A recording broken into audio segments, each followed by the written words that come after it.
You can walk the shoulder blades in towards each other. Great. Lift up. And this is it. I mean, sometimes, depends. Like this looks pretty good. If you have someone that's already in it, it's like, don't come into, if someone's in it, just leave them alone. Like, you're giving a private maybe, lengthen your head and neck.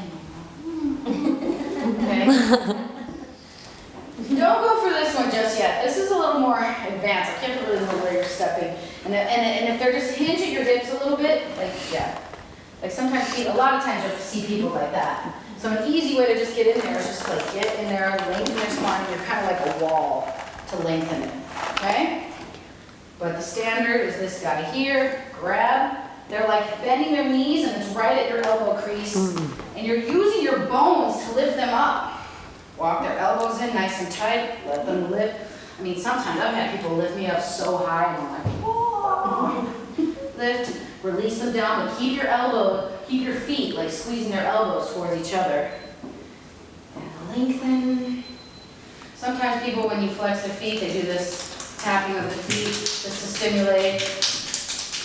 I don't love it in my class. I'm always like, what is that? Oh, okay, whatever. But it's fine. It feels really nice. It's like just tapping the feet. Okay? And lower down halasana. Let their hip crease. See that? Hip crease. Flex your feet back that way. And now interlace your hands. Halasana. You can pull, same way you did with that other one. Pull the heel back and kind of like situate their hips over their shoulders. And then I like to get into this one. And pull their thighs up. But it's like you're pulling them back, two directions, pulling them back, and then like, you know, having them go forward. And actually, your thighs are rotating in on this guy because it's like you're almost thinking about how these rotate up here. So you're not rotating them that way, they're going in and it's moving towards each other. Soften your knees alongside your ears. Sorry, I forgot this one on the last one, Karnapidasana. And just kind of like support their spine, lengthen the spine a little bit. Sometimes this is tricky, because a lot of times their feet might even come to the floor. You give them kind of like a little massage with your toes, and just a little pull. Or even here, like maybe pushing down here. Come up into, one more time, into shoulder stand again.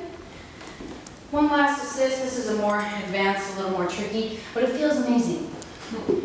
Get down in here, get your head right in between their scapula and you squeeze their elbows towards each other. We sure did.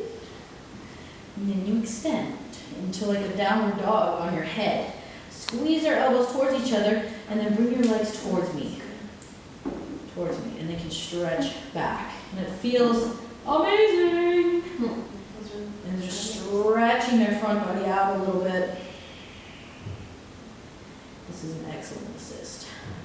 It's not standard, it's more, a little more advanced. And I'll slowly come out of it. You extend your legs up. Looks like she's coming out of her back. Again, come down to halasana. Halasana is a tricky one. You have to just be like two directions. Imagine like, okay, what do you want to happen here? You want their heels to go back. You want this guy to push this way. So it's a tricky one because it's like you got to secure the hips, maybe pull them back a little bit and rotate. Or sometimes again, pull those heels that way and pull their hips that way.